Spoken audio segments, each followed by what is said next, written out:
Hello my friends, welcome back to the channel today. If you are new here, hello, my name is Ashley. I am the creator here at Wildly Ashley, and I am so glad to have you here today. We are going to be looking at 3-card tarot spreads. And one of the reasons you might want to use a tarot spread for yourself, for your readings, is it gives your cards some purpose. It gives your cards some meaning and kind of gives them like a job to do. When you start reading tarot, if you start throwing out a bunch of cards without any purpose behind them, it can get really overwhelming trying to figure out where they might all fit. And so spreads are a really great beginner-friendly option for a lot of people to start with.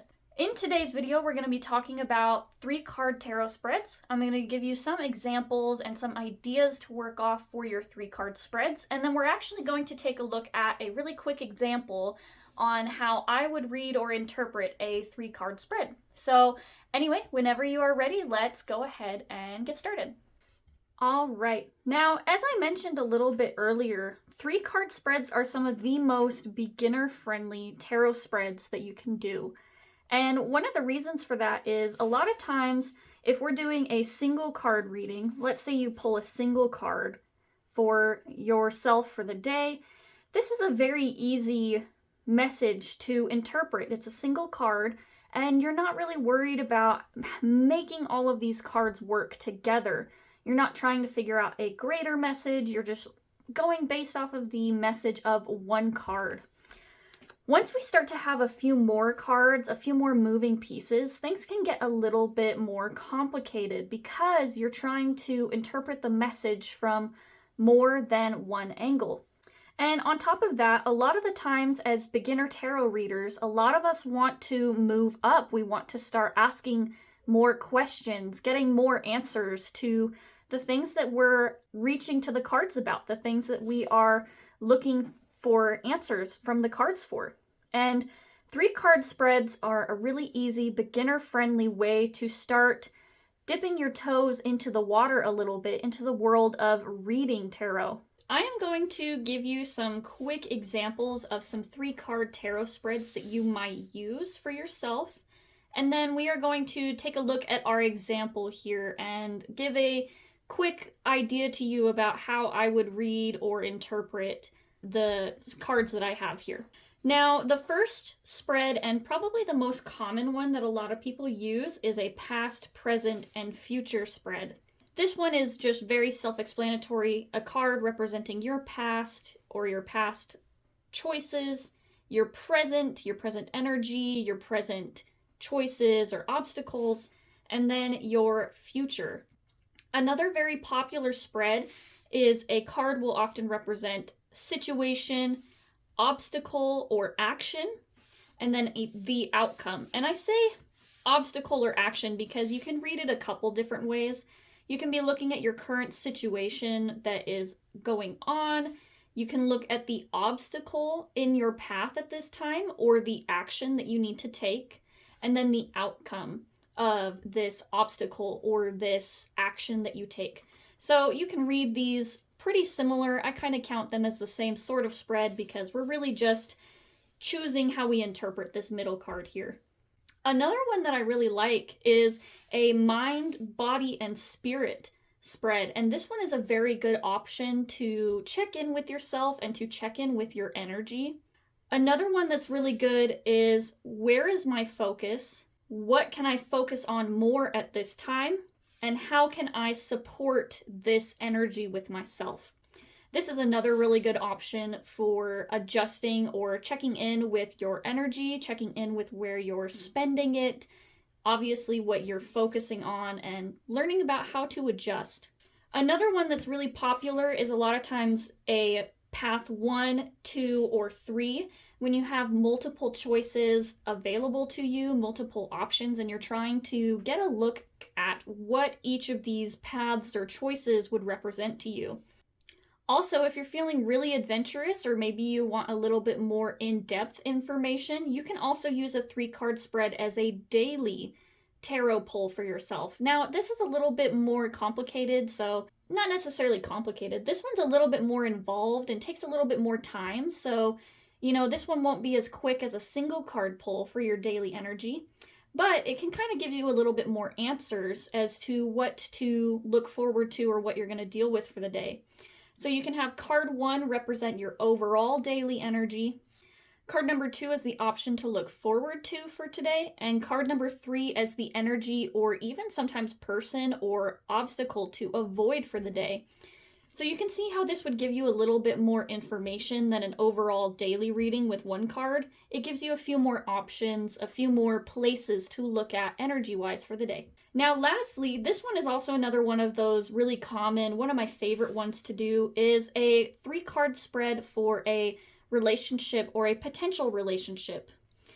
You can adjust your cards like this, and these cards, these 2 up here would represent you and your partner or your potential partner, and card number 3 down here would represent your outcome of your relationship. It can also represent the overall energy that's going on right now, and it can even represent an obstacle in the way of the harmony of this relationship, depending on how you are choosing to interpret it. So now that we have taken a look at these cards and I've kind of given you a few examples on some 3-card spreads that you can use, let's go ahead and move on with our very quick example about how to interpret this. So I'm actually going to use the past, present, and future spread just because that's one of the most common ones that a lot of people will use. Let's go ahead and flip our cards over.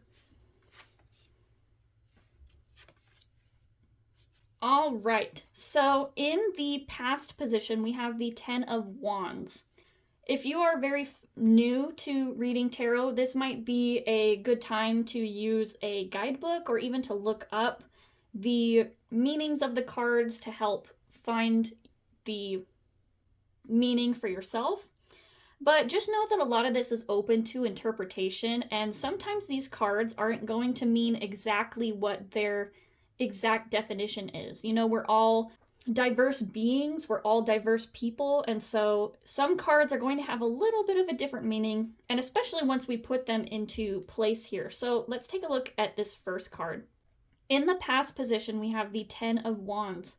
And the 10 of Wands, when you're looking at this card, you can kind of see that this person is carrying a really heavy load of sticks. They have all of these sticks within their arms, they're carrying them, they're kind of in this bent over, hunched position, like they're trying to focus on carrying this really heavy load. They're looking at their feet, they're not looking around at the things at them.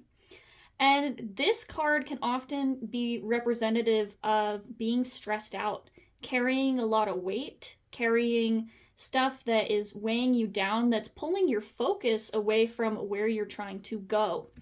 So with this card being in the past position, you can interpret this card as in the past, you being very weighed down and being very burdened by the things that are going on around you and in your life. Now, in the present here, we have the 7 of Swords. And one thing about this card that I really think is neat is that this card is pretty much almost completely yellow. And in the tarot, yellow and bright colors are often used to represent happiness. And this card is pretty interesting because in the Swords suit tends to have a little bit more negative or dark colors. They're usually a bit more dark. So seeing this bright yellow sword card in the middle of all of this darkness is, you know, a really interesting thing. But we'll go into that more in a different video. Now, looking at this card, I often interpret this card as taking back your power. This card here, you see this person is carrying these 5 swords, which represents the 5 of Swords. And then there's these 2 swords hanging out back behind here. The 5 of Swords is often a card of being betrayed or having things taken away from you, and this person is taking back their swords, taking back their 5 of Swords. This one can also be interpreted as needing to leave something in the past. You see they're carrying these swords and they're looking at these 2 other swords here, but they're walking away from it. And so sometimes this card can be interpreted as needing to leave something in the past, needing to leave something behind. So with this in the present energy position, this could be you taking back your power and also at the same time leaving behind some past hurts. Now, for card number 3, let's look at the future card here, which is the Five of Pentacles in reverse. Now, as a beginner tarot reader, you can choose whether or not to read reversals. A lot of tarot readers will not read reversals. They will only read cards in the upright, so they would turn this card upright and they would read it as is. I like to read reversals because I find it gives greater meaning to the cards, and I find that it can often indicate blocked energy a little bit easier than, just a traditional card can. So when you look at this card, I am actually going to turn it upright really quick, just so you can take a look. Now, the Five of Pentacles here, you can see that there are these two people outside in the snow. They look a little bit downtrodden. This person you can see is disabled, and it can indicate people feeling poor, being left out in the cold, being forgotten. As we said about colors in the tarot, a lot of this is dark. A lot of this is meant to represent the night and being very cold. And this window, presumably a church window, is like a beacon, a light in the darkness, and trying to move towards something that is going to provide you shelter. And so sometimes people can interpret this card as being outside of shelter, being in a poor or a downtrodden energy where you are just feeling very down on your luck, like you have been forgotten or even, left out in the cold, because this is people in snow, presumably. Now, when we read reversals, we're going to turn it upside down here real quick.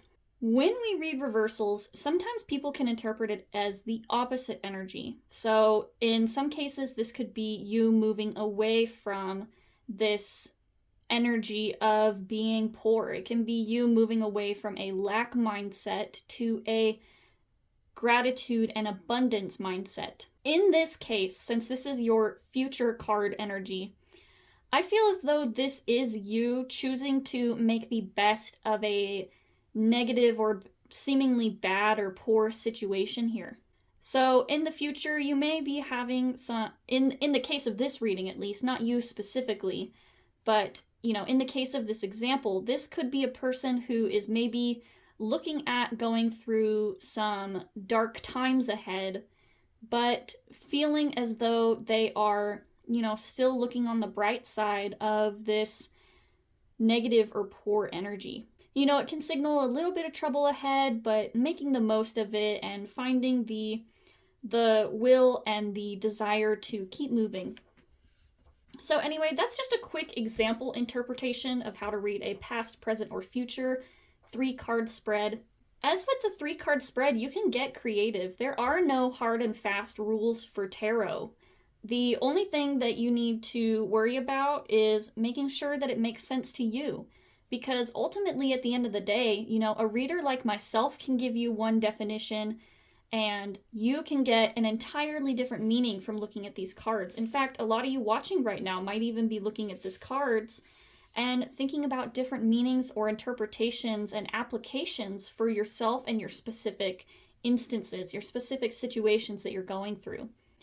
So all of this is to say that, it is a practice. It is something that requires, daily work and dedication to get really good at interpreting. And 3-card spreads are one of the best places to start as a beginner, because you start to learn how to mold all of these things together, how to read them as, instead of being single viewpoints, you start to read them as a story. You start to twine them together so that they start to make sense and start to have a kind of progression that you see. So anyway, I hope that this video was helpful for you guys. I hope that you can take some of these 3-card spreads, maybe use them for yourself. Maybe it inspires you to make your own 3-card spreads. Thank you for being here today. I really hope that this helped you, and I look forward to seeing you again in the next video.